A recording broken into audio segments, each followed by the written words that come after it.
know the funk don't always give you what you want, but it'll give you what you need. You know what I'm saying? We never left. Yo, we back. NHFA in your face. Bringing you something good to your ear hole, y'all. Check it out. It's our time to shine. It's our time to grind. It's the phone.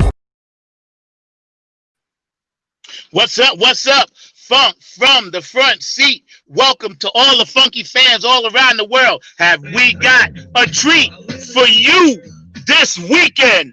That's right, this weekend, back to back. I got my family. I got my home brother from another mothership. I got the one love out of Jersey, y'all, coming straight from Maryland, Mr. Joe Keys and the late Bloomer Band right here on Funk from the Front Seat, back to back. 2 days in a row, we're going to knock it out and take it to the house. What's up, all my funky fans out there? How y'all doing? Let's get hype a little bit. You know how we do? Come on, come on. You know how we do? New York, Philly, D.C., Texas, California, Oregon, Portland, roll call, y'all. The Detroit's in the house. Florida's in the house. Georgia's in the house. North Carolina's in the house. South Carolina's in the house. Maryland is in the house. Come on, all around the world. Australia, Germany, India. We got you in England. We got you. Funk from the front seat right now. Joe Keys, y'all. What's up, my brother? Hey, man. Yeah. Yeah. Yeah. That's how we roll. That's how we come in. My man. I mean, come on. I knew you would like it. Coming hard. Because we old school. That's what I'm talking about. My skin crawling just a little bit. No. We go to the roof. We go to the roof. Take it to the house. To the elevator. Yo, what up? Happy head from way back. Way back. Fired up. Oh, yeah. Totally fired up. Yes, sir. Ladies and gentlemen, my brother from another mothership, man. This man and I go way back. Mr. Joe Keys, late Bloomer Band, entrepreneur, musical genius, the first to really do the whole P-Funk clones thing. You know, it's so good to see you smiling, brother. I love you from the bottom of my heart. We got some brother. And this is part one for everybody out there listening. This is part one. And we're gonna get into part two tomorrow with the band. But this brother and I go back, man, and he's always been kind and a gentle spirit. And you know, I love you for that, man. So how you and your family doing? Tell me. Hey, everybody's well, man. Everybody's well. Just talking about Pops is 89 years old. I went to visit him the other day. You know, he's still touching and pinching and wondering where they at. Yes. You told me you was going to Jersey to visit him. Yes. Yes, sir. Yes. Everybody's good, man. Thank God. Everybody's good, man. Mm-hmm. Yeah. I see that. You know, we're going to get into so much stuff, but I see that now that we're have to make this kind of turn.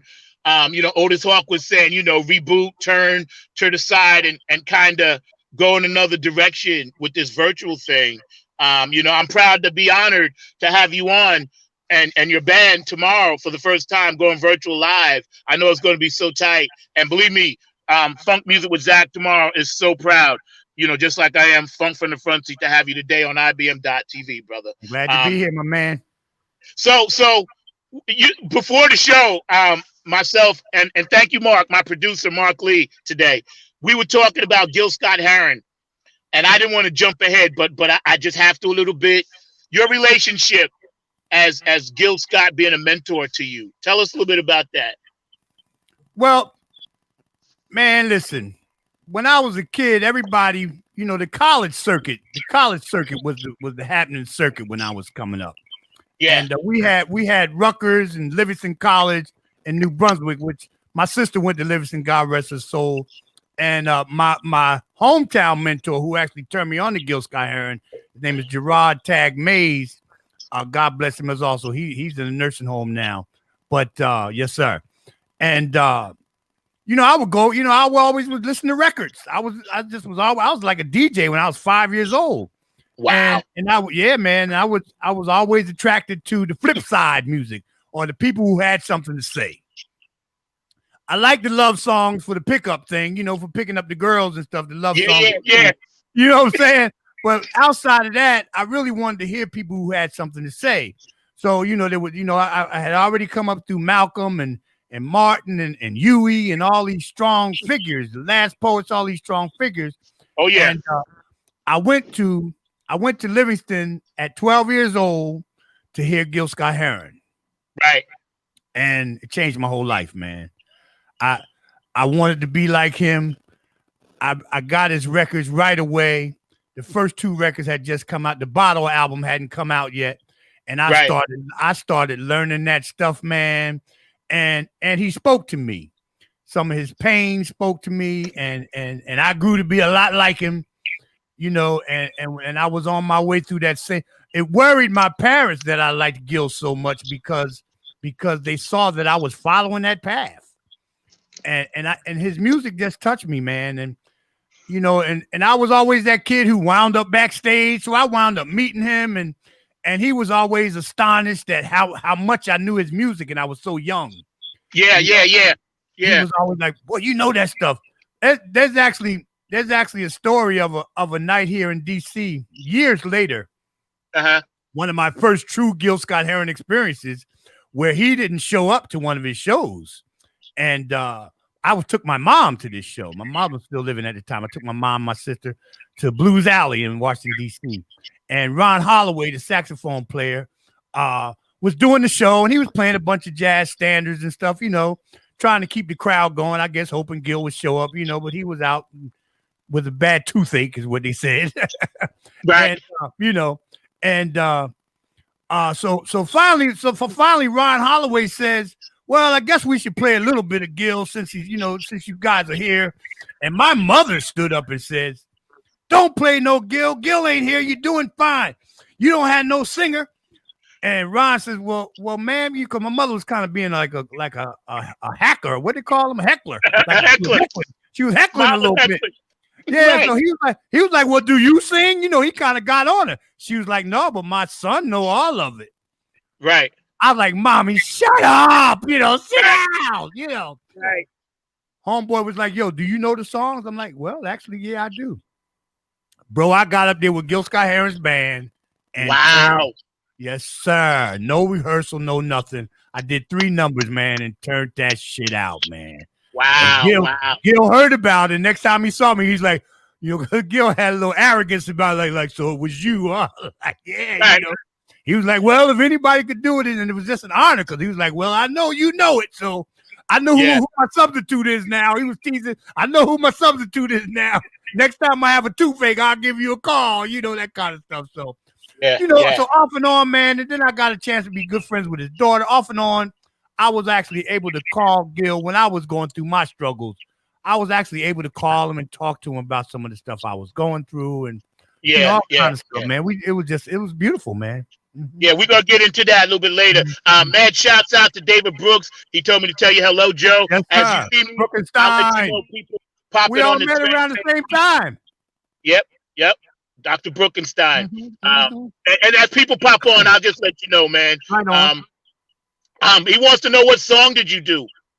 What 3 songs? I did. Did you hear what they said? I did Home is Where the Hatred Is and The Bottle. Okay. Yep. I like the fact that your mom jumped up there and put you out there, put you on blast. Because your mom, I know how moms are, even though I lost mine at 7. Moms are like, well, you standing in the mirror all the time singing, get out there. Yep. And my mother had joined me for several Gil shows over the years. Okay. She loved Gil too, man. She loved him. She just loved him because of the way he was touching me. Yeah. I actually learned to sing by practicing Gil Scott-Heron songs. Yeah. Funkadelic and Gil Scott-Heron. That's how I learned to sing.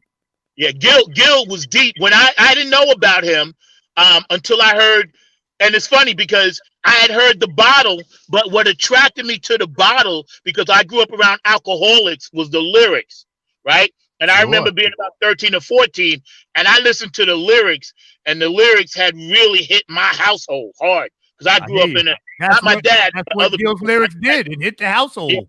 Yeah, and my cousins and nephews and all the stuff they do, right? And I listened to those lyrics, man, and then I understood what him and the Last Poets was about, because I was in Grand Funk Railroad and all that other stuff. But when I heard those lyrics in the bottle, and he said time after time after time, you know, it touched me some kind of way, made me feel, even as a kid. And that brother, you know, Richie Havens, Gil Scott-Heron, Last Poets, they were way ahead of their time. Yes, Music lives today. So you're 11 years old, you DJing in Jersey, you bum rushing Gil Scott-Heron concerts, getting on stage. Is that the moment you knew that this was for you? Well, no. Like I said, the Gil Scott-Heron bum rushing show, that was in my adult era. I pushed the time up on that one. I wasn't 11 when that happened, yeah. Okay. But you know, I always was into music, man. And I try to sing a little bit. I still sing People Make the World Go Round. I sang Just My Imagination in my first talent show in 7th grade. And it went well, but like one of the guys that I chose for my band, he did the Paul Williams part. Every night on my knees, I pray, you know. Right. But he was a class clown. So, you know what I mean? So everybody busted out laughing when he did his part. Right. So I was hot. I know. Woo, I was hot. I was crying. I was mad. Be laughing, man. I was serious. This ain't no comedy act, you know. You know what I'm saying? So the following year, I decided, you know what I mean? The following year, in 8th grade, I decided I'm going to rock People Make the World Go Round all by myself. Yes. Which is a big hit for my band right now. Okay. So, yeah. So I sang that, but then for the rest of the time, really, I learned Gil Scott-Heron songs. I learned how to play bass a little bit. I would go around town. Only reason I played bass is because everybody played guitar. I just wanted something different. I had, when my parents wanted to buy a pool table, I wanted a ping pong table because I just wanted to be different. I ain't want the same stuff everybody had. The unique thing about my DJing is that my father's an Elk member to this day. And back then he was in charge of the jukebox. So the guy who would come and change the 45s over in the jukebox would give my dad all the old ones. So I wound up with stacks. Oh yeah. So I wound up with stacks and stacks of 45s. But the thing was, I would always listen to the flip side. I got tired of hearing the hits all the time. So I would always listen to the flip side. So I became known for the DJ at, you're going to hear some different stuff. If you hear Lil Keys, that's what they call me back then, Lil Keys. You hear Lil Keys, you're going to hear some different stuff. You ain't going to hear, Jungle Boogie was cool, but I always played whatever else was on the album. You know what I mean? I never played the hits. So that became my thing. And for years I did that, man. And then I followed DJs, Larry Levan from Paradise Garage, all the great New York City DJs. I followed them and I saw the way they was mixing. And they would take songs. That's what I do with my band now. That's why I'm catching hell with these copyrights. They would take songs like the a cappella version and play them on the instrumental version of another song.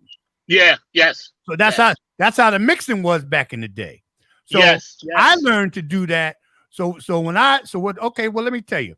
So at 1984, I moved to California. Right. And I still wasn't in no bands or nothing, but I was when I got to California, I was looking for the Funketeers. That's the first people I met was like Ricky Vincent from Ricky Vincent, yeah. So I met all those guys, my friend Anthony Bryant and all these guys I met. They was all in the Digital Underground circuit. Humping them because when I moved to California, the reggae and the hip hop was the new funk. P-Funk had kind of fallen apart a little bit for a little while there. Yeah, in the in the 80s. Yeah. In the 80s, rough era.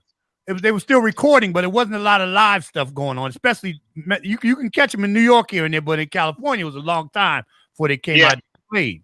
So I was in them circuits out there, and I would like get in bands and like go to where a DJ was at, and I would ask him, "Hey man, do me a favor, let me sit in with you. Play the instrumental version of this song," and I would sing like some Gil lyrics over top of it. Yeah. Improv. Yeah, man. In the DJ booth, you know what I'm saying? They be playing some instrumental house music or something, and I brought that back. When I moved back to the East Coast, I brought that back.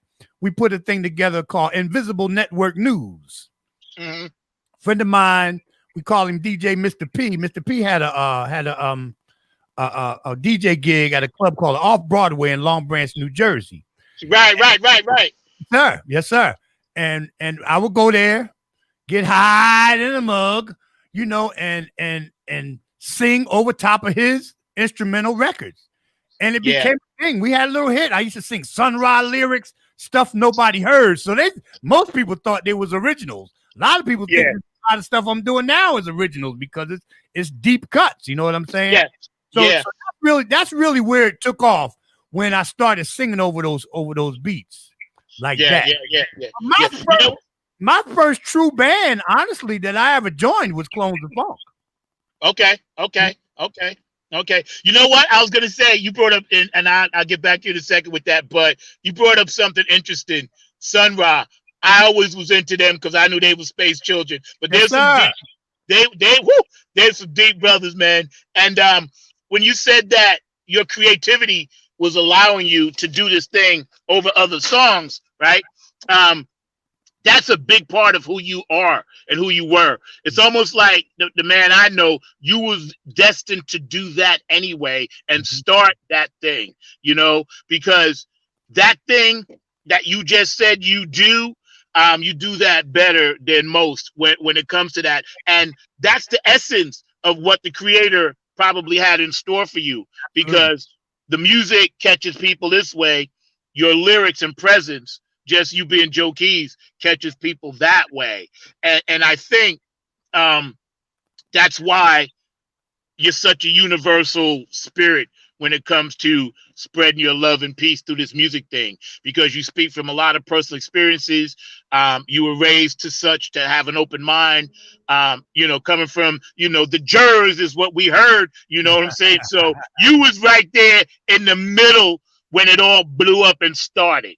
And that's a blessing. I used to always be in Brunswick and, Newark. Even though I was a kid from Long Island, my cousins lived in Jersey. That's how I first learned about Parliament. Before I had moved to the city, I was on Long Island, and I didn't know nothing about Parliament, none of that, man. All I knew was they was cigarettes. And then my cousins was always listening to this weird music with echo and wah-wahs and sounded like Motown on acid. I was like, that's some cool stuff. I gravitated to it. So further on in life, as life goes, we all have our ups and downs, tops and turns, and we go through stuff. And again, the Clones of Funk is why I wanted to do Nappy Head. So I'm telling America right now, Mr. Joe Keys, this man right here, and the Late Bloomer Band, when he was with the Clones of Funk, we did our first gig with them, which was the original Nappy Head. You're the reason why I wanted to do Nappy Head. And for that, thank you. You birthed that. You helped birth that baby. So technically, you a stepdad to Nappy Head, okay? You are. That was actually George Clinton's birthday party, too. That's what that was. That's right. And I still have the original flyer if you want a copy of it. I have it. Right on. I have it. So purple paper at the Lions Den. No, so yellow paper at the Lions Den. You know those little 5x5 cards they used to give out? Yeah. I have it. I remember. I'll make sure I'll get you a copy. Craig Ojamu, God bless him. Ojamu. Yes, sir, Craig Ojamu. And you're the reason. Here we are with Joe Keys on Funk from the Front Seat. His band, Late Bloomer Band, will be on with us tomorrow on IBM.TV, Funk from the Front Seat. I'm number 9, your host. We just chopping it up, living life, loving life, and spreading peace and love with Mr. Joe Keys. So let's get into, before we get into Black Lives Matter, I know there's a special day this week coming up for you personally, and for people that have struggled with certain things in their life. And I'm going to let you take the lead on that. I know we ain't going to, get too deep into it, but I just want you to tell people I know about myself. And I'm willing to stand next to you on this when it comes to certain things that we get addicted to. And I want you to speak a little bit about what this day coming up means to you as far as your anniversary of being clean and sober. Well, I'm not the first person of the arts who love cocaine. Yep. I've been in 6 rehabs over the years. God bless you. Yes, sir. I check myself in every single one of them. Never any court appointed, never relationship pointed, never job pointed. It was always the man in the mirror that said, okay, it's time. Amen. Tomorrow, September 20th, 2020. Damn, that's a lot of 20s, huh? Yo, man. September 2020 is my 5th anniversary sober. Tomorrow will be 5 years clean from substances, alcohol, and all that stuff. Thank you, brother. Thank you so much. Congratulations, man. And it's been a struggle. And my only advice to people is, like, if you didn't get a chance to do cocaine years ago, you missed out. Yes. Because it's played out now. Yes. When I got involved in that scene, you were the absolute coolest person in the room if you had drugs in your pocket. You were the guy. You're not the guy anymore if you have drugs. Right. That has all changed. Yes. So that's what I always tell people, man. Sorry, if you didn't get a chance to live in the 70s and 80s, sorry, you missed out. Because it's played out now. It's over. Yep. That thing is over. I am not anti catching a buzz for people who want to catch a buzz. I get it. Believe me. But I'm anti cocaine and heroin and all that stuff. You got to draw the line. I agree. There has to be some boundaries. And also I'm 60 years old, so I fall under the category of I'm too old for that shit. High risk. Like me. High risk. I'm 62 right now. Sometimes I'm walking down the stairs and I'm going slow, right? And people are walking around me. They look back at me. I'm like, high risk for fall. Right. So, so now it's pretty easy now. I'm actually over it. I'm over it. And I attend my support groups and things that I have to do. And I help anybody that I can help. You will, I know. Yeah, that's just a part of what that is. So I've been gifted, like I said, my friend who turned me on to the music as I know it is in a nursing home. And a lot of the other ones are dead. So, yes. So I've been spared for some reason. And I've been blessed with this music thing, so I got to do it, man. It's just all, I have to. You're a double-edged sword because yes, you have 2 different stories the creator wanted you to tell. You know what I'm saying? You're an inspiration, a model, a person to look up to that has beaten something really hard, because it's hard to do. And I've been there. I know what it's like to be addicted. My thing was pills, Vicodin and all of that stuff because of the surgeries and everything else. Yep. And then I threw cocaine on top of that. You know what I mean? And then I wasn't afraid to have a drink now and then. You know what I'm saying? So believe me, brother, I know. And I know what it's like to have to fight and see that man in the mirror. Yes, sir. Me personally, I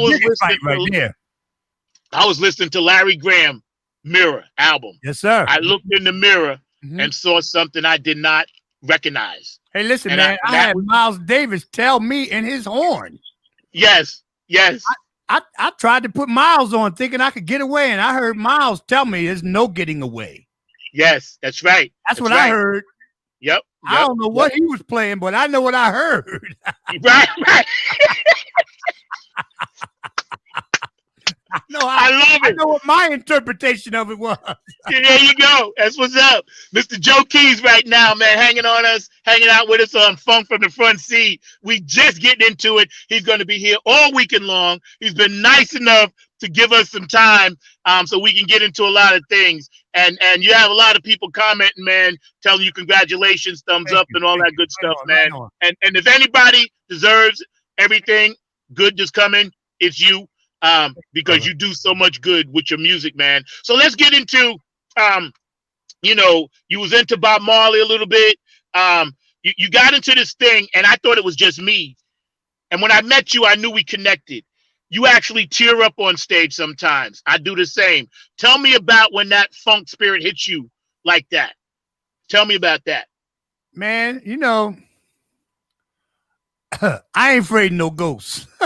Right. And I honestly believe that they visit me when I'm entertaining. Oh, yeah. I have a poem that I do about my mother, and the reason I do that poem is true. There are times that I feel my mother's been gone since 95, 96, I guess. She's been gone a long time. And it's from time to time, I feel her presence. Oh, yeah. I know. Oh, yeah. From time to time. So sometimes when I'm singing these songs, you know, something will hit me, and I'll feel some of my brothers from Paradise Garage and stuff. I'll feel people who passed away. I feel them like next to me. I feel them cheer me on, like, sing it, baby. You know, I can hear them. I can hear them saying, you know, and hell, man, I mean, anybody with any feelings going to shed a tear. You know, that's right.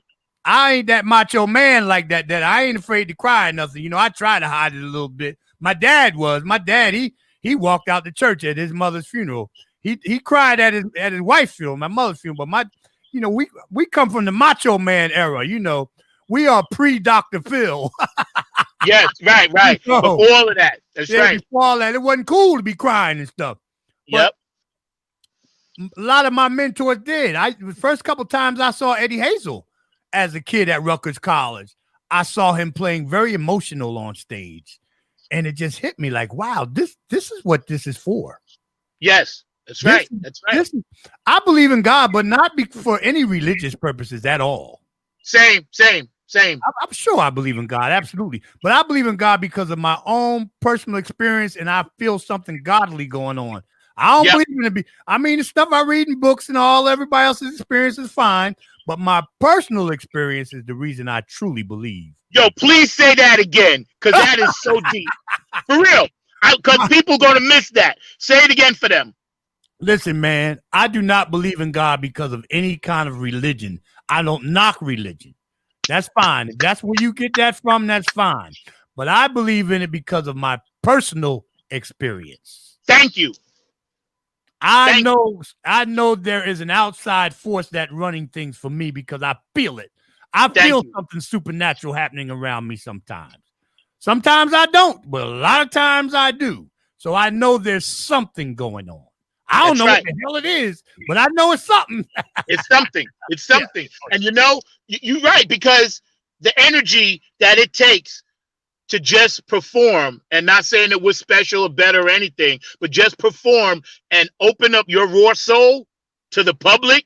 Yes, sir. That takes a lot of courage and energy. And I asked my friend Jeff, he's a minister, and he played on some of my stuff. And I asked him, why do I cry? And he told me that's because, like you just said, brother, the spirit hits you. You're cleansing your soul, said, yeah, man. But it screws me up. You're purging your soul when you do that. It's healthy. Yes, it is. It is. Hey. Yep. It's the energy. You know, you got a lot of people on the chat line, David Brooks and all these other people popping in, and they just want to tell you how much they love you because they're making little comments and things, you know. Right on. Yeah, man. And when you have that feeling, that experience, first time I saw you at the birthday party for George Clinton, and the band was on stage and you came out in that white sheet, I said to myself, who the F is this and why don't I know about him? That's what I said. Thank you. Because y'all have brought a busload of people. Yes, right? We did. To my hometown in New York. And I said, who is this? They're kicking our butt. They're crushing it. And why don't I know about them? Then I automatically became fans, friends, and family to y'all because you showed me again that it could be done, and that is the truth. And I keep saying that, and Brooks is saying that's right because he did the first review, and yes, he did. Yes, he did. And that means so much to me because I went back and I told my fiance at the time. I said, "Listen," I said, "You see that?" I said, We got 2 years to get to that, and then go from there. I said, but that's what I want to do. That's what I want. That's it. That. And you came out and you was doing your thing, and I was like, man, I lost my mind, bro. I lost it. Well, let me tell you what happened, man. I went to the 20th anniversary of the mothership in Central Park. Right. That was in 1995. I was there. Yes. Okay, I went to 20th anniversary, and back then I was hanging with P-Funk real hard. I was a part of that whole other thing. So I was at the show, and then a couple months later, I was at the Baltimore show. Right. And George was like, "What, you got some money or something? You sure has had a lot of shows lately." Right. I said, "Well, hey man, I moved to Maryland. I live down here now." He was like, "You live in Maryland?" And he grabbed his brother with one leg. His name is Curtis Spencer. He grabbed Curtis Spencer and he said, "Listen, this dude right here, I want you to introduce them to the Clones of Funk." He said, "Introduce him to them." George Clinton was the one introduced, made it a point. Okay. He told Curtis, he said, "You take them and you tell them I said, this is me. This the person they missing." They needed a front man. Yeah, okay. They needed a front man. And they had some apprehension, of course, because they all grew up together, and I was the new guy from out of town, and all that stuff. But with George Clinton recommending you, what you gonna do? So I told you, man, and it took off. It took off, but I was in my world still back then, so it was topsy-turvy.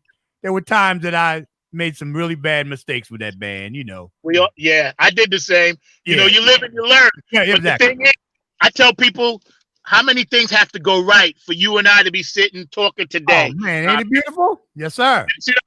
So we know because we survivors. Again, here we are on Funk from the Front Seat, live, IBM.TV with my man, Mr. Joe Keys, and the Late Bloomer Band all weekend long, right here, IBM.TV. Y'all come down and check us out. If you got a birthday today, we love you. Anniversaries, we love you. If you lost someone from COVID, we're praying for you.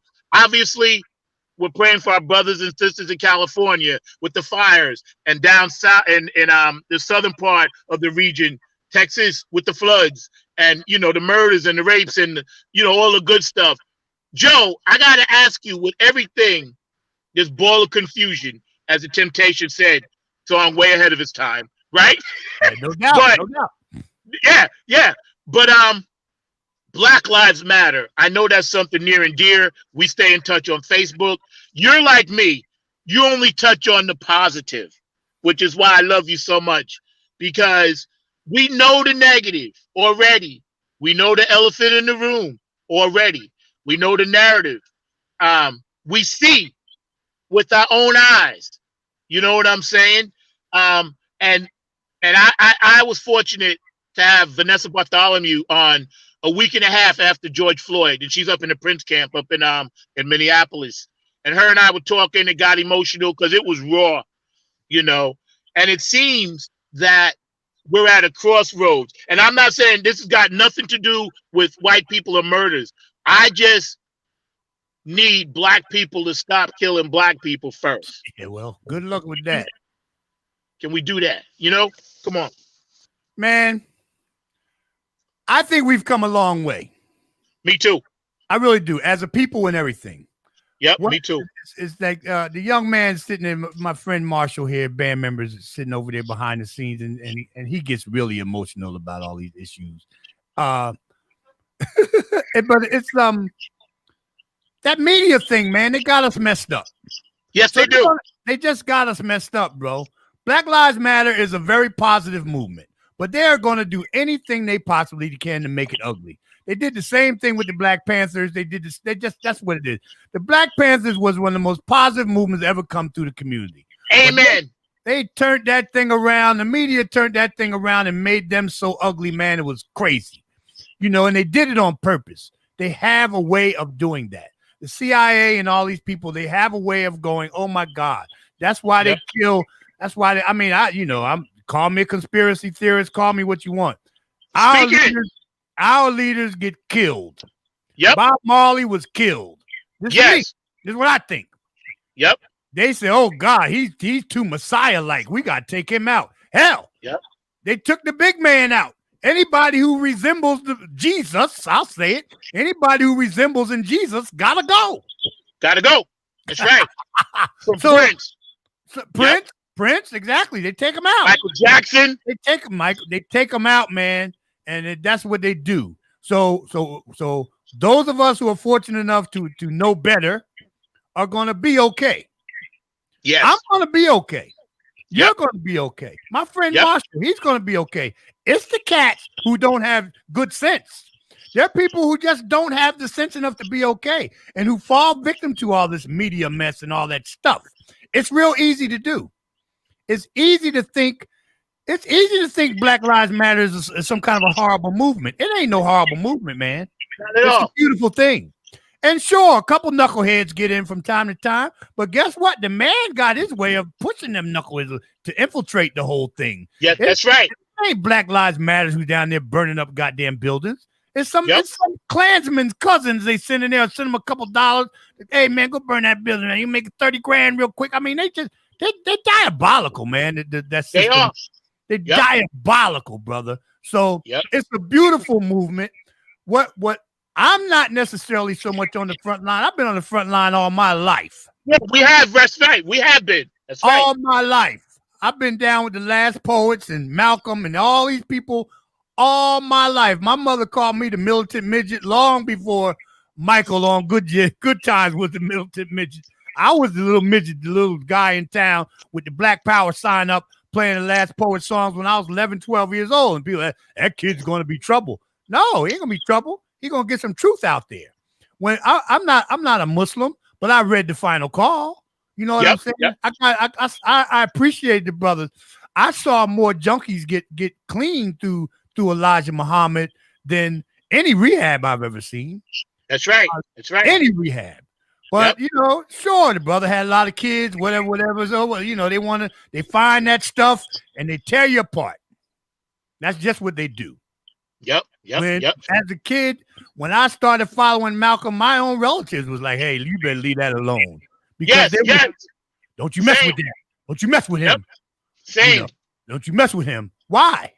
Why y'all doing this? But it's just now my dad's 89 years old and he's going, you know what, boy, you might have been on to something. That's right. That's right. See, and they knew because you know what? Because my dad was a Baptist minister, so I'm a preacher's kid. But I used to listen, and he knew. He didn't care. He gave me an open mind. When I played Little League football, I would wear my red, black, and green sweatbands. Yes, sir. Yes, sir. And my red, black, and green socks. And my coach, because I was starting, he'd be like, all right, I understand what you're doing. He was a Puerto Rican man. He's like, yeah, I get it. And like you, I was the militant. I had Black Power on the back of my jacket. Same with me, right? All of that. Right. And I used to listen to Muhammad speaks every Sunday night on WBLS. Me too. And I'd be like, yes. So I was like, they're speaking a lot of the truth. They're telling me how to live, telling me all this good stuff. And the best thing about it is that we're still here to tell people about it. Absolutely. That's what it was for, bro. That is for absolutely. Today and many days like today. Because they tried to tell us, Medgar Evers, Malcolm, this goes on and on. Like you said, they kill him.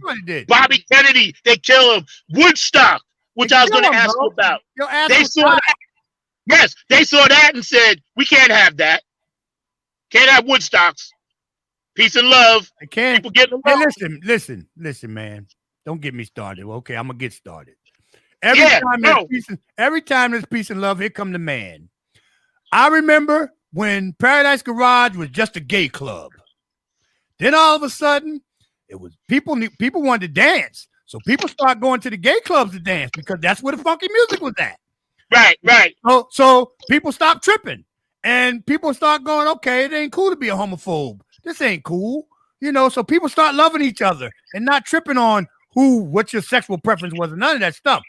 Yep. Man was like, okay, here they come with this peace and love shit again. What happens? AIDS hits. Separates everybody. Everybody back to their corners. Yes. Every time. Then, oh yeah. And then when they hit him with the right with the AIDS and the left with the crack. Bam, bam. Okay, these black people are starting to get themselves together. Oh, they like to party. Let's sprinkle some shit down here. They'll get high, that's for sure. Because we love to party. So they hit us with the crack. Yep. So you got crack in the black neighborhoods. You got AIDS in the gay neighborhood. Boom. Everybody back to their corners. Gentrification was a covert operation. Yes, sir. Since the beginning. Yes. Everybody talk about now, but I'm like, no, this has been happening in our community. And again, we're speaking about the black community. And I don't want anybody that's not black to get it twisted. We're not saying anything negative against white communities. We're just talking about the black community right now. That's right. And when I saw that, how it affected towns, boroughs, cities, it was at the perfect time. It was a perfect storm. And I'm so saddened that I couldn't do more to my little part to stop it. I became part of the problem instead of the solution. Sure, right? Yeah. But looking back, I survived, you survived, so we could tell the story. Because like in all the movies, whatever, they always leave one person to tell the story. You know what I'm saying? That's right. Like, That's what I do every time I get on stage. I get on stage. And first of all, I don't know. I don't know what my calling is for the future. Hell, I might be a politician one day. So I figure if I tell them all now what's going on, they won't be able to dig up no dirt. Right? You dig what I'm saying? They be like, oh, he was a crackhead. Be like, oh, you late, dog. He already told us that. Yeah, we do that. Yes. That's just how I feel. Let me tell my own story. I want to. If you the politician, one thing I do know this country would be better than it is right now. I know that. I know that for a fact. That's right. Because the funk community, and this better is not what they want. Better is not what they want, brother. Better ain't no money in peace and love. No. And speaking of that, the money is always like for things that they know they can cure that they won't. Sure. I'm very big on the cancer because my dad and my sister both gone. My mother died when I was 7, but I did get 21 years with my dad. I got 31 with my sister, right? What's up, Otis? How you doing? Otis Hawk says hello. Oh, man, Otis, right on. They had a cure back in the late 70s for this. For what my dad died of, they had a cure for it, but he couldn't get it because it wasn't released to the, FDA and all this other stuff, right? And I watched my dad die, dwindle down to nothing with a cure sitting on the doggone shelf that he couldn't get. God bless. And I knew then, I was 21 years old, and I said, oh, this is about money. There you go. They ain't trying to save my dad. It's about money, And I got politically involved then, because I said to myself, what is America? Where's my dream? We saw it then, and I don't know if it's because we're black or if because we just got that sixth sense or whatever, but most black people, like you said at the top of the show, we've been through this already. We've been through it. New, brother. This ain't nothing new. Been through it, bro. Been through it, man. So, man, we chopping it up. Oh, it's so good to see you, brother. Mr. Joe Keys, late bloomer band. So tell me, okay. Hey, I gotta cut you off. I want to tell you something. Thank go for it. So much for pronouncing my band and my name and everything correctly. You're welcome. You're welcome. Thank you so much for that. You're welcome. That means a lot. Yes. We pride ourselves on professionalism here at IBM. So, I try to get it right. I do my homework. I study. This is not something I just throw together. Mark will tell you, my producer, him and I go back and forth all week, talk about things, talk about how we're going to frame the show. I do homework on all my guests. I want my guests to feel as comfortable as possible because this is important to me.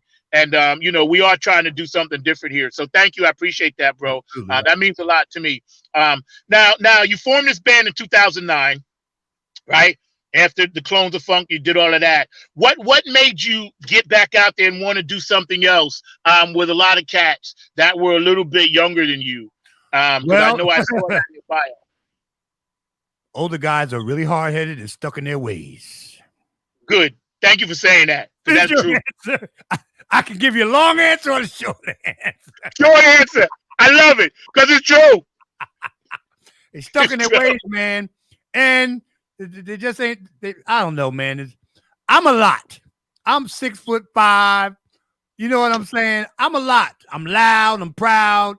I'm a lot. So if you got jealousies or any kind of stuff in you, I'm the wrong one to be around. Exactly. I'm a big person, you know. So I went through that. I go through that. So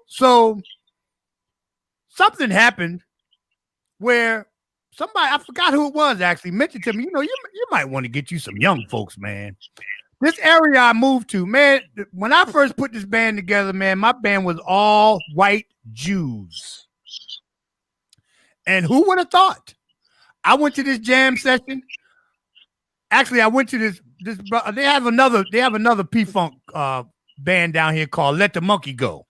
Similar to Clones. Right. Brother Guy Curtis, who's on some of the Dope Dog album. He toured with George a little bit. He's a part of Benny Cowan and all them guys who played with George for years. He's a part of that family. And I was telling him that I was trying to get some things together. I had started another band. I had met a fellow who passed away, my good friend, one of my best friends ever in life, actually, Bill Morano. He passed away. But I met him through Clones of Funk. And he and I, you know, when finally that Clones era was over with it for whatever reason, and he was like, "Well, Joe, I'm coming with you." So we started this thing. He had a band that was already copywritten called Grilled. So we started a thing called Grilled, but we were still a mess. We was out there, baby, you know. But the music that was coming out of it was lovely. George joined us a couple times, and we had this bass player who was phenomenal.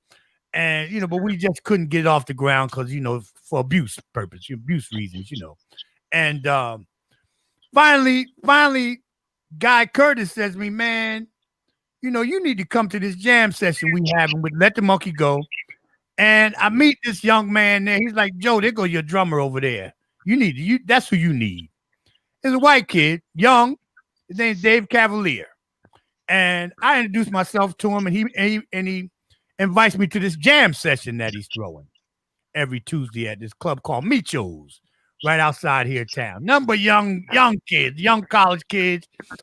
Man, I go to this thing, man. These boys is in here jamming. I got up and I was like, "Oh shit!" I put my band together that night. Right. I want you. And ironically, there was a band at the time called The Rez. They were kids. And Dave was the drummer for the Red. Ironically, the band that I picked who I thought played together really well turned out to be guys who were all in one band together already. Okay. I can feel that gel. You know what I'm saying? Yes. So I invited him over to my house for a rehearsal, and man, it just took off. 6 months later, he was having a debut. And you know, once again, I was still using back then, so I was going through some things. Fortunately, I never got the reputation for not paying anybody. I didn't show up a couple times, but I never got the reputation for not paying anyone. But because of some shady stuff here and there, people were falling out the band. I quit. I do, you know, whatever. And I get a gig sometimes and not even know who was going to play. Yeah. But the thing was, I get a gig and not know who was going to play, but I wind up having Norwood or Angelo as guests, you know, or George Clinton or somebody, you know. I wind up, so that it would always, I could go back. Hell, if you were around, I could have called you. You know what I'm saying? I always could draw back from people, just the way I learned from George Clinton. I learned from Gil Scott-Heron. That's right. When it all falls apart, you still got work to do. Gotta go. I would book gigs not knowing who my band was going to be. Yeah. And put the band together. I got a rehearsal space here at my home. That's where I'm sitting at right now. And man, I just kept going with it, man. Keep it moving. Yeah. I just kept going with it. So I've been through like 60 guys. Right now, the second CD that I'm putting out now I got the unit now. We hoping to hold on to this one. You know what I mean? It's hard sometimes because young people do their thing. They fall in love. You know, everybody's got their own path. So that's so I'm actually working on trying to get like a internship is what one of my future goals is with this band. Just have my own funk internship, because a lot of kids that come through here have been to college and all kinds of stuff. They graduate, but they ain't studied no funk. Right. Your funk is learned in the basement. Yes, that's right. You know what I'm saying? Funk ain't. They don't teach funk at Berkeley. Yep. You know what I'm saying? Yep. They funk is learned down here. So one of our producers, Kim, says hello. Hey, Kim. That's beautiful, man. People tapping in. That's nice. That's really. Oh yeah, nice. we got them. So, but yeah, you're right. My network has been so strong, like yourself. You know, the gigs, George Clinton. You know that everybody don't just have George Clinton coming to their gigs, or Angelo from Fishbone or Norwood and these people. So over the years, man, God has put all these hard hitters in my life. Yes. So finally, Norwood said, "Hell, Joe, maybe you a hard hitter." Norwood, actually, bass player in Fishbone, was one of the people that inspired me. Like, you need to get your own thing. You know, when I was in that transition from Clones, it's like, man, you know what, man, you need to take that wig off, bro. Do your thing. Do you? Yeah. Start doing your Gil Scott-Heron vibe. Start doing your thing. Start, and it just started nurturing, man. It just started happening, brother. Yeah. You know what? You have a good message for the young people out there, because what we do, that type of music, this whole funk thing, it doesn't happen like you think, but you have to go around and kind of grocery shop to get your sound in your head, to get the cat that you need, because every cat ain't the right cat for the sound that Joe Keys has in his head. And I know that because, like I told you, you're responsible for that, but I talked to Bootsy in the basement of Tramps, and he said, yo, man, you just got to do you. Don't worry about this other stuff. Find the cats, And I was proud of you, because when I saw you resurface with the Late Bloomers band, and at the time I was married, divorced, had kids, life. So I stepped away for a minute, surgeries, this and that. But when I saw you again, you're inspiring me, because I was like, oh, Joe's back. Now I can come back. Right. You're a late bloomer too. You too are a late bloomer. Yes. That's right. So I said, he's back. I was like, okay, it must be that's the sign. I needed that sign. Sometimes you just need that one little thing, that spark that says, hey, that's the brother you kind of, looked up to and help you inspired to do the funk thing like you want. And now I see you doing it. So again, I tip my hat to you, man. You mean a lot to me. We touch people all the time. Yes, sir. And sometimes you just never know. But I'm telling you, touch me, man, in a huge way, big way. I'm so happy and glad that you guys are going to go live tomorrow. Oh, we're going to turn it out, baby. Oh, I know you are. It's going to be a constant thing. Believe me, I know you are. And let me tell you, people out there in the world, if you want to hear tomorrow, 12 p.m. on Funk Music with Zack, Joe Keys and the Late Bloomers Band, you need to tune in. IBM.TV, 12 o'clock Eastern Standard Time. I'm going to just let them go. And believe me, they're going to go. They're going to go. You're going to meet the band. You're going to hear a little bit more about Joe, part 2 of the interview, and they're going to go. And we support each other. Funk family, and I tell this to people that don't know about the funk, if the world was full of funketeers, there'd be no war and violence. That's a fact. Fact, man. Fact. We have our little ups and downs. Funk is a way of life. Funk is a way of life. Yes. For real. Way of life. It's an attitude. I'm rich. I just ain't got no money. I say it all the time. I'm rich, man. Me too. I'm rich. I ain't got no money, and I'm rich. Yep. That's right. After what we do. For all the young people out there, Joe, that want to get into this business, what would you tell them now that we have to kind of reshift to this whole drive-in movie theater thing, limited seating thing, social distancing thing? There are so many young people that were just on the verge and got cut down. Besides us, what would you tell them to keep them going? Because you're always great at encouraging people. Well, first of all, most humans do well with their back up against the wall. That's when you find out who's who. Yes. Your back's against the wall and you ain't got nothing else to do. George Clinton said, when you ain't got nothing else to do, funk it. You know what I'm saying? that's when it's time to give up. That's where the funk comes from. Yes. A lot of funk comes from desperation and hard times. Oh my God. It's grimy sometimes, the stuff where the funk comes from. It ain't called funk for nothing. Dumpster funk. So right, all of that. So I don't know, man. And now, but we're back to the point where, like, I've just taken on an intern manager. And and it's gonna make a big difference because I can concentrate on my music now. I've taken on an intern manager, a Berkeley graduate, and a Berkeley student, not graduate yet, Berkeley College student, and I've taken him on, and he has a real hunger to learn and to do right. You know, that's Patrick, right? Yes, Patrick, exactly. Yep. Yeah, him and I talk. Believe me, Patrick's I'm on it, bro. Yeah, I'm on it. I'm on it. Yeah. So I've taken Patrick on, and now I can just concentrate on the music because this has to be a business thing. Yes. And if you can do both, good for you.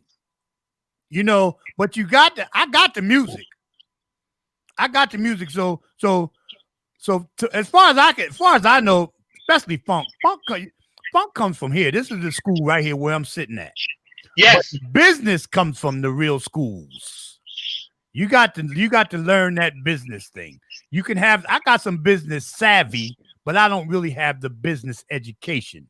So if you have somebody that you can trust, mind you, strong word there, trust. Trust. If you can find somebody that you can trust, which I have, God bless. I found somebody I can trust to do my copyrights for me and to do all that stuff. There's a lot of stuff behind the scenes that has to be taken care of. Yep. So I like that the kids are going to school for music theory and all that. Us funkers, we don't need to go to school for music theory. We need music business. Yes, that's right. We got the funk. Yep.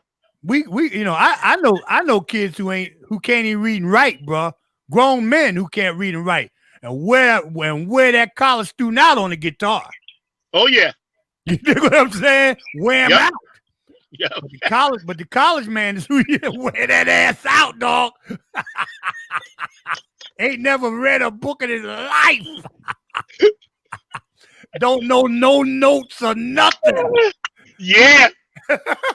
So that person needs somebody to get them through the business part. Yeah. Yeah. That's the catch. So that's you gotta have balance. Yes. You gotta have balance, and you gotta if you want to go to it as a business, you gotta stop looking at it as a big party. Yes. Everybody, it's not a big party anymore. You can have a good time, but this whole party thing has killed many a person and ruined many a business. Yeah, that's right. So one of my biggest advice is to leave them damn drugs alone. Yeah. Yep. You know, I'm marijuana friendly. I don't personally smoke it, but I'm marijuana friendly. Like I said, I understand a cold beer and a buzz, but this whole tripping out thing, not only that, you're taking beats away from your heart. So you're shortening your lifespan. Yeah. There's a lot of awareness that has to go on, you know, that needs to be taught. I don't play when it comes to my youngins. They know I don't play. Yeah. I've had a few of them come through with some abuse issues, and I try to help them address it if they, you know, but some people got to have their own path. But then you go ahead on and do your thing. Because if you had it, like I said, that thing is over. Yep. You know, if you're still trying to capture that because your father used to do it, then you're in the wrong place. And it's probably going to kill you.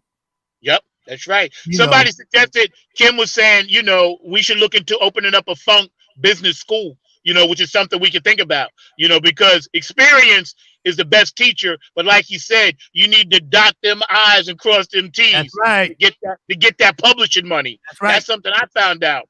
Well, you know, and I'm still working on where you are. Like I said, that one person that can take over some of this off me. Yes, you know, and I'm glad you found that, man. That's beautiful and peaceful because it allows you to be more creative, and not have to worry. And every time, as a band leader, is hard. People don't realize how hard that is. You're a band leader. You're responsible. Years, man, I book all my gigs. I do all the hiring, the firing, the booking, the paying, everything. A lot of guys don't. I gotta pay my band because the club says to me, "Hey, man, I don't have your money," because it happens. And gotta have it. I can't walk to my band and say, "Hey, man, I don't have your money." Nope. That don't work that way. I gotta go in my pocket. Yep. Before every gig, I had to bring all the time at least $1,000 with me. That's what I do right now. That's just in case. Just in case. I pay him when we get there. Me too. I always did that up front because I didn't want nobody stressing about am I gonna get paid now. That's right. Because cats don't play as well. They play better with money in their pocket. A couple dollars in their pocket. They'll play half off. No doubt. Hey. And they're not gonna be stressing you about overtime. None of that. No, they play for hours. Cats be looking at their watch. Oh yeah, what do you mean it's over? What George said, it ain't over till I pay on you. It ain't over until the dog says it's over. Yo, we hanging out with my brother from another mothership, my family, Mr. Joe Keys, and the Late Bloomers Band. They're going to be on tomorrow. And we just been sitting here chatting on Funk from the Frontier on IBM.TV. We want everybody out there to come on tomorrow and support what this brother does. Support his band. Go to his website. Buy his music. Look at his videos. The brother is a veteran pioneer of the funk wars. Lover of Gil Scott-Heron. This brother has done so much music and put so much stuff out there. There's no excuse for anyone watching this show not to go check it out. Support him. So where can we find your stuff at? Facebook? Tell me about your social media outlets. We got all the social media stuff. Facebook, Instagram, all that stuff. www.latebloomerband.com. Soon the merchandise is all going to be on there. Hey, man, I sell most of my merchandise from Facebook. There you go. But I'm getting better at it. I got to, that's the other thing. I got to get all that bumped up. I do have a really good web manager, so he's got a thing that we're going to be able to sell all the merchandise online and everything. But like I said, I do really well without all that sometimes. But I got to bump it up because I don't want Uncle Sam bothering me after a while. He's going to be like, wait a minute, look like you making a little money. Where's my cut? You know how he do. Yeah. So I got to make sure I get him his cut, so leave him alone. But anything social media. We on Spotify. You can listen to the songs. You can buy the first CD, Forever is a Long Time. Forever is a Long Time is a really good CD. It's kind of like an EP type of thing. We had a pretty big hit off of it called Hoping and Praying. I was using during the recording of that and listening back on it. I can hear it in my voice. My voice sounds so much better now. But the reason I named it, man, let me tell you. So this brother calls me up that I grew up with. Ronnie Davis from Freehold, New Jersey. We called him Hawk. And Hawk called me to tell me that he was dying. And that he had a couple weeks, bro. He was I'm like, bro, don't start. I'm calling to tell you goodbye. And I'm like, wow, that's deep. You actually calling your friends. He called his friends for 2 weeks to say goodbye. And he died. I'm like, that's some heavy shit. And he said to me, I just want you to know that I'm going to love you forever. And I said, wow, from a dying man, forever is a long time. So I named the CD Forever is a Long Time because forever. Yo, that's deep. Yeah, that's a long time, brother. From a dying man. If a dying man going to love you forever, you're loved by somebody forever. Yeah, that's deep, man. That's a nice tribute. Yeah. For him as well as you going forward. What's the name of your new CD? The new CD will be called Tales from the Griot of Westminster. I saw that. Yes. Westminster's the town that I live in here in Maryland. Okay. Mm-hmm. And I think it had a nice little ring to it, so. Yeah, I like it. Some people anything with the tales of like. Well, some people wanted me to call it Guru, Tales of the Guru, and Guru sounded like I was putting myself up there a little too high. I ain't want nobody, who you think you are. You ain't no, how people get, You're right. They hate it.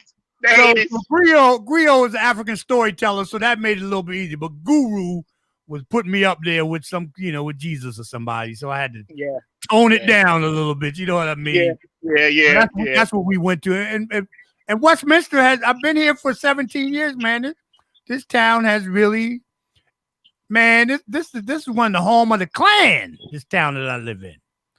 And it's done amazing things for me. Amazing. I've turned some people around. I've worked through people. I had a listen, man. I was working for BJ's, and I had this old man. He was like 97, bro. Old white Klansman come to me and he said, "Listen, man, I want to be your friend." Wow. And I said, "Why you want to be my friend?" And he said, "Because I hate niggas and I need to learn how to love one because I'm gonna be dying soon." This is what. Wow, that's some deep stuff. I said, "Wow, you chose me?" He's like, "Yeah. Would you be my friend?" I said, "Of course I will." You know, what you gonna? I couldn't say hell no, but I said, "Of course I will." Man, me and this guy got so tight, man. He eventually died, but he knew that his hate was wrong. Yes. And he wanted to turn it around before he made his exit off this planet. Yes. And he chose me. And I was like, wow, man.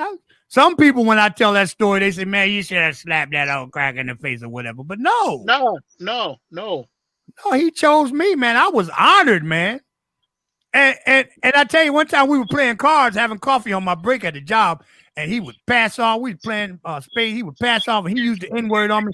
"Hit me, nigga." He said something like that. Right? Excuse my language. Hit me. And I was like, "Hey, man, watch it." He was like, "Oh, I'm sorry." He's like, "I thought that's what y'all friends call each other."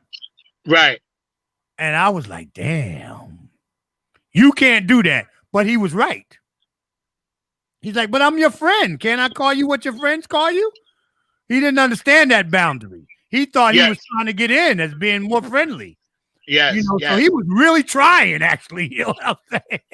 Yeah. He eventually passed away, man. It was a beautiful thing, man. You know, I just felt like, wow, if I could turn somebody around. And I've had, hey, listen, my band played at a club up here called the Coon Club. You hear me? Wow. The Coon Club hired me to play. Wow. Yes, sir. Now, of course, they're supposed to be raccoon hunters is the reason they claim that's the name of it, but we know that's not what it was. You know what they was hunting a couple years ago, 100 years ago. They was hunting coons. And it wasn't no raccoons either. But they hired me to play music. They hired me to play music a couple times. They've hired me. And I've had people come up to me and say to me, "Man, you know what? I never told a black man I loved him before, but I want to tell you I love you." See, because you transcend all that, bro. And that's why you're such a special spirit, because I tell people you never know who's watching. You never know who's listening. And the fact that that gentleman you worked with realized all his hatred all those years was wrong. He was trying to write something in his life through you. Yep. And I'm grateful, you know, you gave him that opportunity to do that, because you're a blessed spirit. You see no need to continue hate, you know, and see, that's what the world needs. People like you. Spirits like you. Thank you, brother. If people could just figure that out, we wouldn't have as many of these problems. You know, hating is only going to begot hate. Yes, we can be angry, frustrated. Believe me, I've been harassed just like every other black man.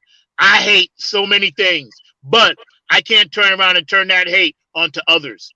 Nope. You know what I'm saying? I got 2 daughters. They're biracial. So I can't hate something that I'm a part of. Plus, I just didn't grow up with that. On Long Island, we was hippies. Our generation, we was hippies. Right. Yep. Right. Yep. We didn't care what you look like, what you smell like. I had a friend of mine as a kid come to the house. His name was Paul Hitchon, young German kid. We was in high school, and he come to the house, and he ain't knocked. You know, he knew the family. Come on in, and my mother said, "Paul, some chicken in the kitchen. Go help yourself." And my cousin, who was from the South, he freaked out. Right.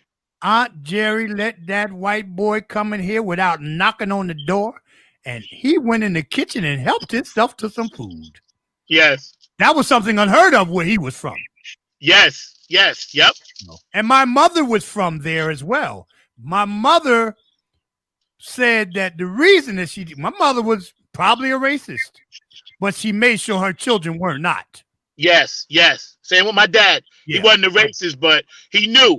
He used to carry a 22 on his seat just to shoot at people in Georgia that was trying to hurt him or his brothers and sisters. My dad and mom did not play, and they grew up. They weren't racist at all, because we had all kinds of people in the house. My mother couldn't stand white folks. Yeah. I put it just like that. She just had that thing, but she did not. She did not put that through her children. Yes, exactly. Yeah. See, and that was smart of her, because some people never kept up with progress. Right. You know, my father always told me and my sister, hey, it don't matter what color, whatever, you know, just like be kind to people. And you know, my dad, where I lived at in Bayshore, it was a mixed area, Yes, but it was mixed because everybody just kept to themselves and didn't really get into what other races was doing at the time on a negative tip. It was always positive. That's right. You know, my father was one of the first black supervisors. He marched in the NAACP, yada, yada, yada. But he always raised me to have an open mind, especially when he found out I was into Funkadelic. He was like, look at the album, look at Sly's album, Jimi Hendrix, see all the psychedelics. He knew then our generation was going to be better. That's right. He knew that because he saw the rainbow.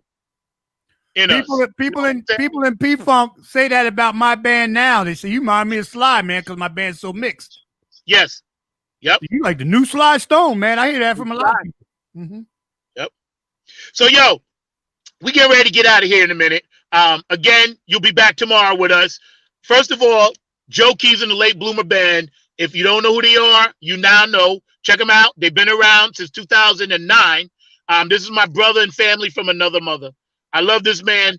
He inspired me to put together Nappy Head Funk Army. We did our first show with this man in the Clones of Funk.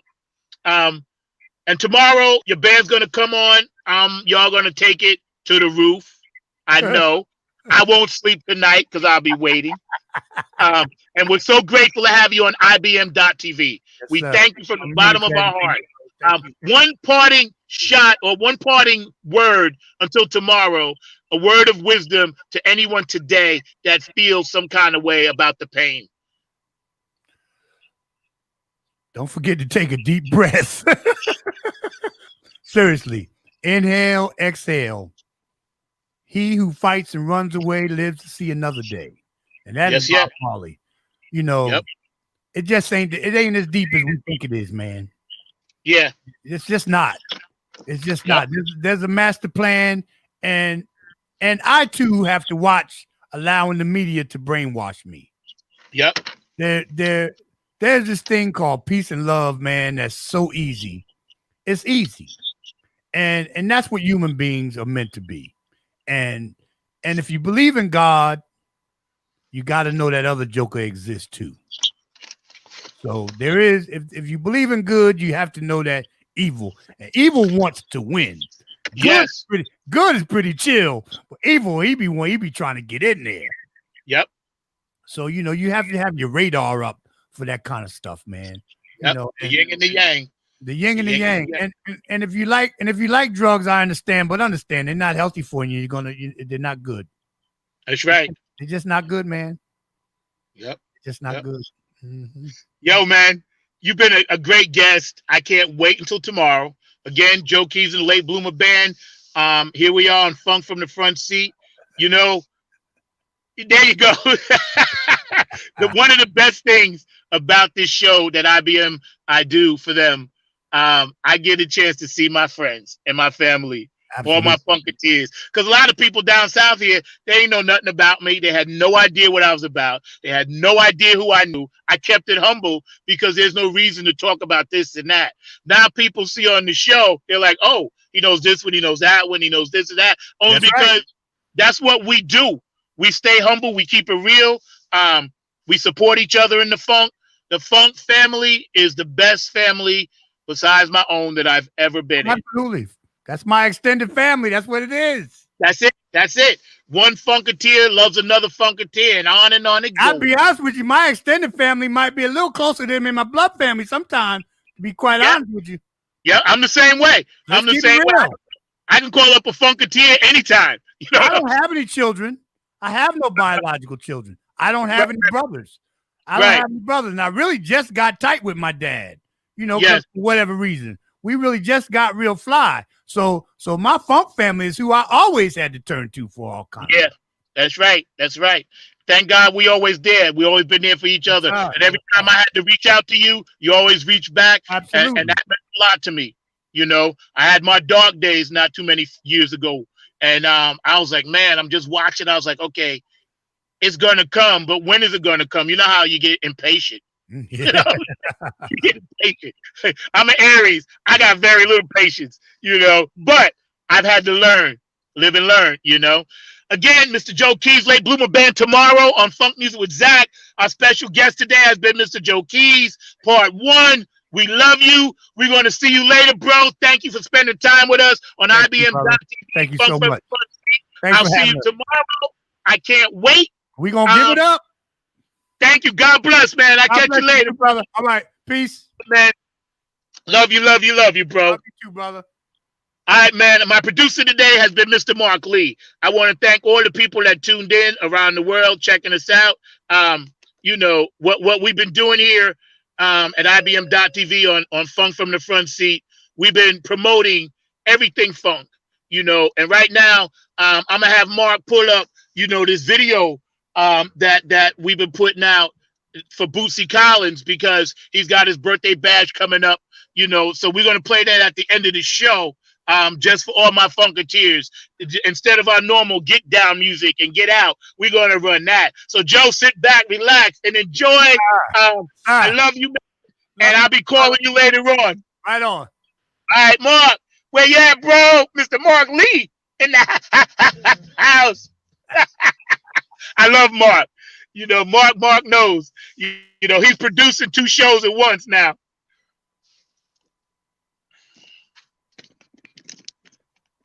That's the George Benson joint.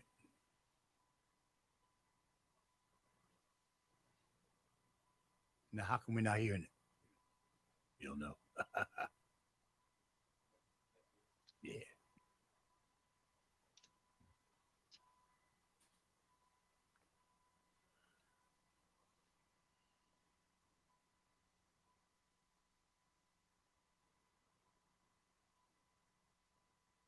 What do you think?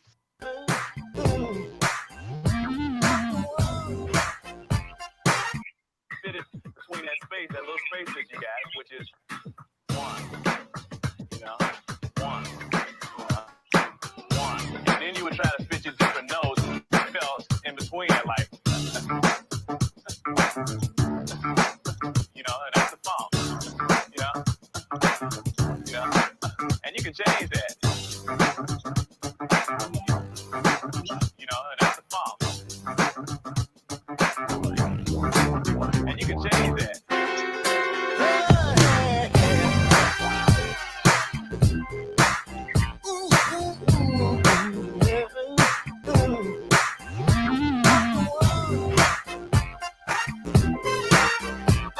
True essence of the funk is the power of the one. It's the power of the one. This funk has just begun.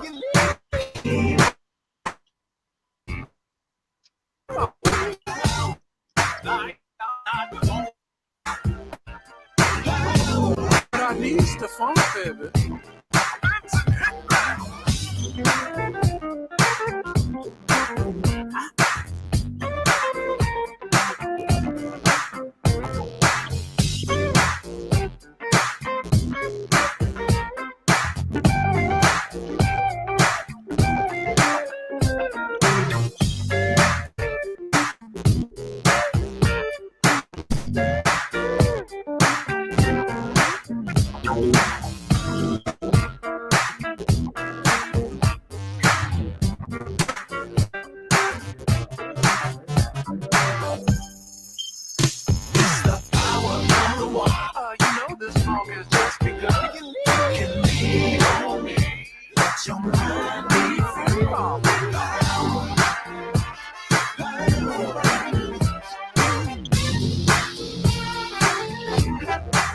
She got that wiggle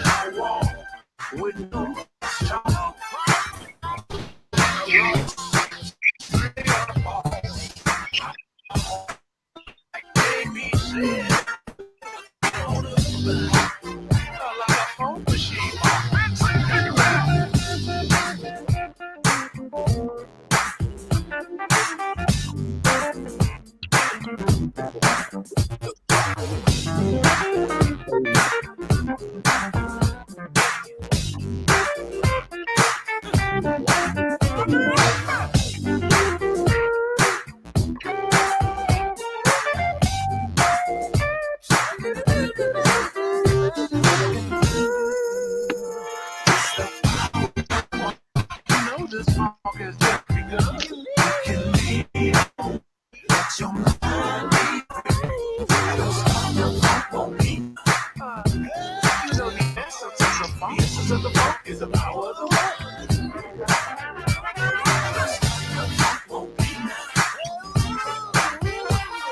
The essence of the funk is the power of the word.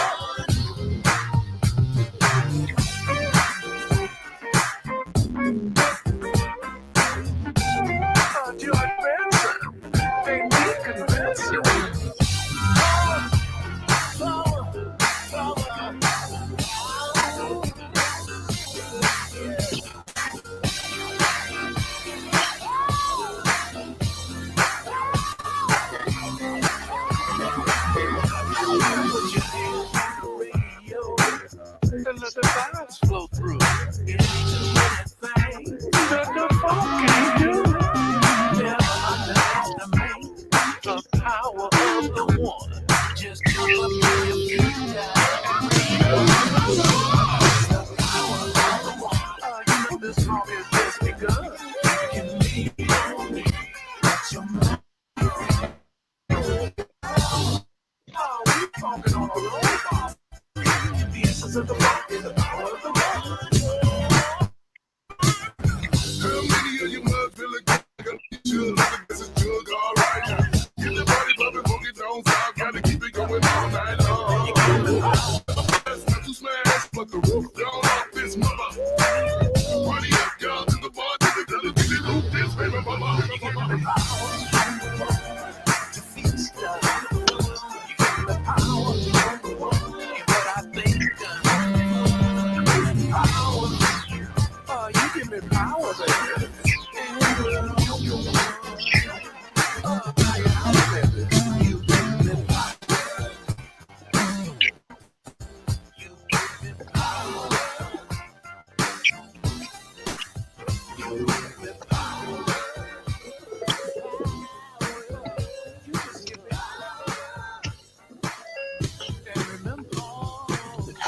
Of the funk is the power of the one, Bob.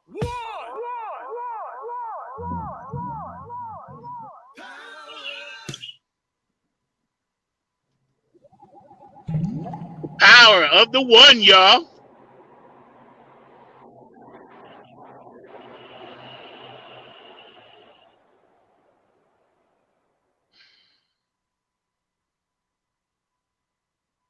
The power of the one, Bootsy Collins. Check it out. Tomorrow, Joe Keys and the Late Bloomer Band will be coming on, taking it all the way upstairs, all the way live. The brother is so talented, so hot, such a giver on this planet, filled with peace and love all around the world. Funketeers, we have no jealousy and hate, so we promote everything that's all funk. And I want everybody to really, really, really understand that concept of what we're talking about. Also, tomorrow on the round table at 2 o'clock, special guest of mine, Mr. David Brooks, will be jumping in with us after we listen to an hour of Mr. Joe Keys and the Late Bloomer Band. Let me tell you something. They're going to take it all the way upstairs. So everybody needs to check that out. Again, IBM.TV, Funk from the Front Seat. I'm your host, number 9. I want to make sure that we recognize our sponsors, Mr. Lynn Shepard, the Dollar Store. So I need everybody to go to the website, IBM.TV website, and check it out. Go to the Dollar Store. If you're colorblind, like Lynn says, hit that big green button. All kinds of bargains, all kinds of face masks, all kinds of hand sanitizers, and everything you would need. So check it out, the Dollar Store. One of our sponsors and our other sponsors, we appreciate your time and effort. Without you, I could not do this show. Again, Funk from the Front Seat. I love you. Roll call, y'all. You know how we do. Thank you, Mark, to my producer. Thank you to IBM. Thank you to all the funky fans, David Brooks and Lance Dandridge and Sonia Murphy and all the people that hang out with us. Special shouts out to Patty, Peppermint Patty, and Bootsy Collins. Bootsy Collins' new track, you know, the power of the one. Getting ready to drop his birthday bash on October 23rd. So get your tickets now. $10 tickets, $30 tickets, $60 tickets. And with each ticket package, you get something special from Mr. Bootsy Collins. Again, my brother, Joe Keys and the Late Bloomer Band tomorrow performing live right here on Funk from the Front Seat. I'm your host, number 9. I'm out. Woo!